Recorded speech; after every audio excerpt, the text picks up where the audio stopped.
Hello and welcome back. I'm Nicole, a cottage witch, and in this video I'll be talking a bit more about how I got to know more about plants, how I continued my plant learning journey, and sort of my next steps. So one of the first things I did once I started getting interested in local plants and eating different types of plants was to get a whole bunch, and I mean a whole bunch, these are only a few of them, field guides. Field guides are amazing. I know I do have the Picture This app on my phone, which is also amazing. Not 100% reliable, but pretty amazing.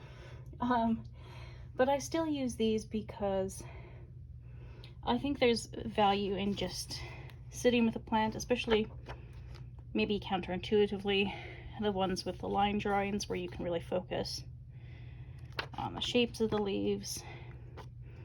It gives you more information on, so there's yarrow, gives you more information about the family, lookalikes, possible dangers. So that's useful information to know. So I found some of these general ones and then edible plants. I focused mostly on the edible plants, but I do have a few that are just sort of plants of the Rocky Mountains, plants of the prairies, wildflowers of the Rocky Mountains, all those sorts of plants.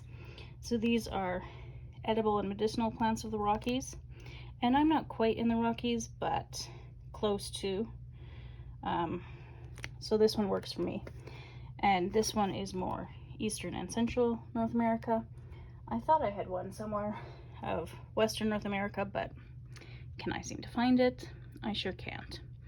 So anyway, these are what I could find, and these ones I think are a bit newer with more colored images of different types of plants. Starts with the trees, gets into different options, including poisonous plants, which are very important to know about if you're going to eat any local plants.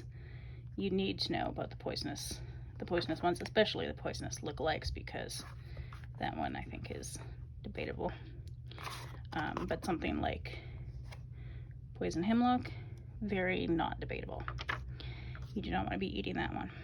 And so the more I got out into just the wilder patches of the city,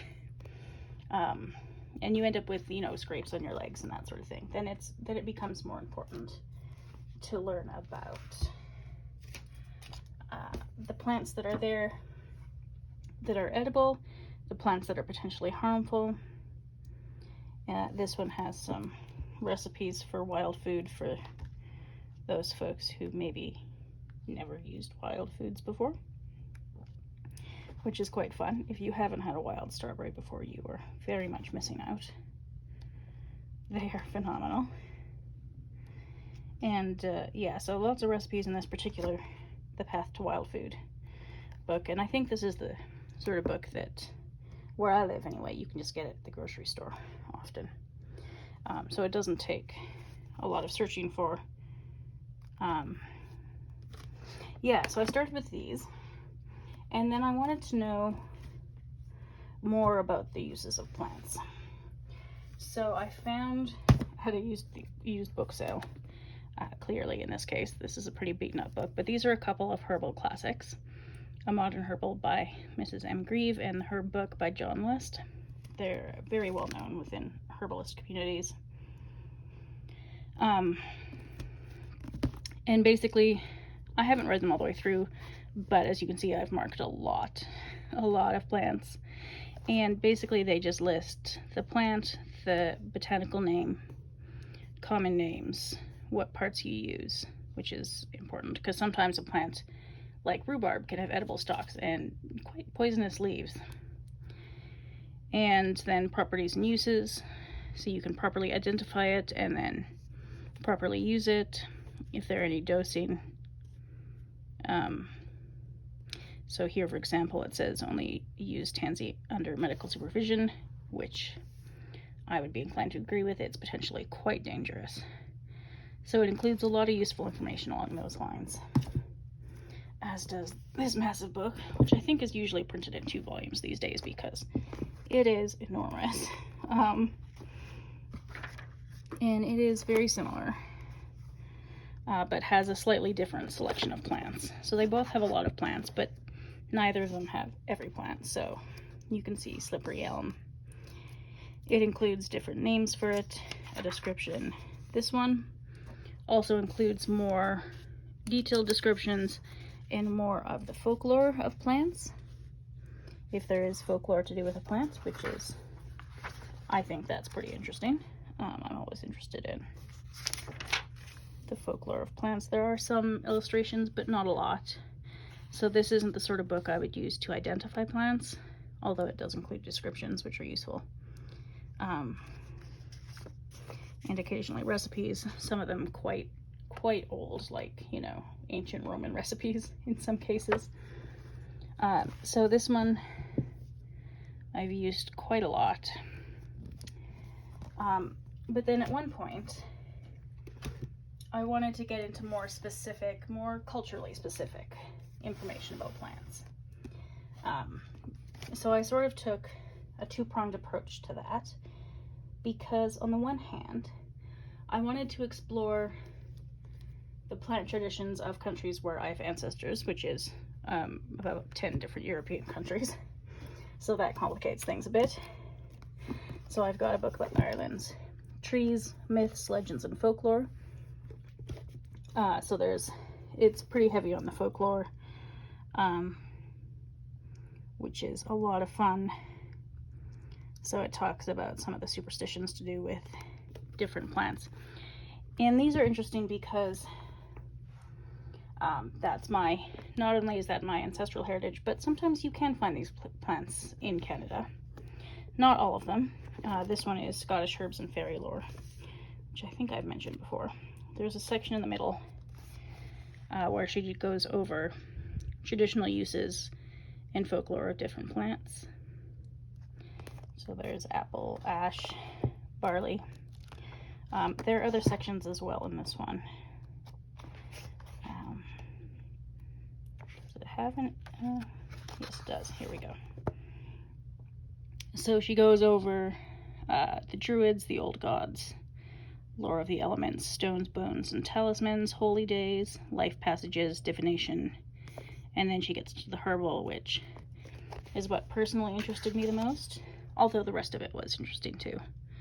Lore of the sea, obviously very important in all of the British Isles. Farming, fertility and harvest, domestic life, sacred birds and animals, magical practices, and a few other things. The Fae. So these are pretty interesting books, but there's a limit to how useful I find them in Canada, because some, like apple, birch, those are found in both places, but some are not. And so then I wanted books about plants that grow where I live. And I've found, somewhat unsurprisingly, that the best people to go to for that information are Indigenous authors. So I know I've talked about some of these before in different videos. This is a Cree healer and his medicine bundle. And Russell Willier they call him a medicine man. I don't know if that's what he called himself. I haven't read through this book in its entirety. I've used it more as a reference book. So if I want to know more about prairie sagebrush, for example, angelica, Saskatoon berries, which don't feature in any European books, not even the big Grieve or Lust herbal books. Yarrow, which does feature in the European books, but the Cree have some different uses for it, some similar, some different. And so these are really interesting. These are the plants that he talks about. So this I found most useful for me because it talks about plants that I have a hard time finding information about because they're specific to North America. And so they don't have much traction in European manuals. One of the other books that I got a few years back was Plants Have So Much to Give Us, All We Have to Do Is Ask, which is Anishinaabe Botanical Teachings, and this book is amazing. I recommend this book to everybody who's even remotely interested in plants. So what she does, very much in the same way that, or in a similar way, a comparable way, she was, I think, a sort of predecessor of Robin Wall Kimmerer. So she talks about the stories of the plants, how plants came to be a certain way, how humans and plants came to be in certain relationships, and then she talks about the scientific information about plants. She can't do, and she talks about this in here, well, her research assistant and apprentice, Mary Siisip, Geniusz, talks about how she couldn't ever separate those two. So, for example, it always starts with a story. There's always a story about any plant she talks about. See if I can find one of the ones I've got bookmarked here. Here we go. Elder sister, balsam fir. So she talks about what it's called in Anishinaabemowin, what it's called in Latin, what the Anishinaabemowin name means. She stands at prayer for us, or she points out. And then she tells a story about something to do usually with the plant and how it came to be, or how we came to know about it, or how sometimes animals came to be in certain relationships with plants. And then usually at the end she'll talk about more about the tree, specifically what it's been used for, either medicinally or in traditional Anishinaabe. Not sure that crafts is quite the right word, but working with plant fibers in various ways. So that's fascinating. And those are the two, actually this one as well, Medicines to Help Us, Traditional Métis Plant Use. Those three are the ones that I found that talk about plants that are the closest to me geographically. So I can go outside, and this Christi Belcourt, I don't know if she's in Winnipeg or somewhere in Saskatchewan, I'm not sure. But it's prairie plants that she talks mostly about. And so there are some like Labrador tea. Good luck trying to find that in a European book. But it's a fascinating plant. Horsetail, which does exist in Europe, but doesn't usually seem to be in all European books for some reason. Burdock. Blue flag iris, which I've yet to see in the wild. It's on my list of things to try and find. So she goes through a lot, and just gives a brief overview of some of these plants, what their range is in Canada. A lot of them have quite extensive ranges. And so these three books, I would say, have taught me the most about the plants that live where I am. I do also have a few herbals now from elsewhere in North America. So this one is Cherokee. Actually, I think this one is Cree too. Does it say here? I can't see if it says. It might be Cree. I can't tell if that's Cree or not. My knowledge of syllabics is not good. But this is Mother Earth Plants for Health and Beauty, and Carrie Armstrong, has her own business, which is called what? I can't remember. Mother Earth Essentials. That's what it's called. And she's Cree. So I'm not sure if she still lives on Cree lands or not, but this is more if you're interested in making, hygiene or beauty products, the plants that she's used for these things. And so that's quite good fun. And the Cherokee Herbal and the Micmac Medicines are also both written by Cherokee and Mi'kmaq people, respectively. And they're interesting in a I'm endlessly fascinated with the plants sort of way. They're less immediately useful to me because these plants are not necessarily from here. So some of the ones in Mi'kmaq, is that what you call Mi'kmaq land, I think? I mean, we have birch trees here, different kinds of birch, not yellow birch. We have water birch and weeping birch. We don't have balsam firs that I've seen. We don't have very much cedar. We do have a lot of cherry. So, you know, there's some in here that's more or less useful. Burdock grows like a weed around here. I think it actually is classified as a weed. So this I have less practical use for, but it's still interesting, I find, and the same goes for the Cherokee Herbal. The plants are just, it's such a different environment, and I've never been to Cherokee land. And so I'm not really sure what it's like, but I know a lot of the plants that he talks about are, some of them can be found in Alberta, but not a lot of them. So it was, again, just interesting to read because I find these things interesting, but not immediately useful. The last book I wanted to mention today, in terms of books that have changed my perception of environmentalism, is As Long as Grass Grows by Dina Gilio-Whitaker. Not sure if that's how you say that name, but this is basically a history she's written of environmental justice in North America, and it is amazing. If you have any interest whatsoever in environmentalism, this is a absolutely necessary book. It's so good and so informative of the history that you just don't learn, not just in school, but even if you're reading about environmentalism, you don't always learn about, I mean, the fact that, first of all, Indigenous people have been environmentalists since forever and have been fighting for environmental justice since the first Europeans basically started cutting down all the trees.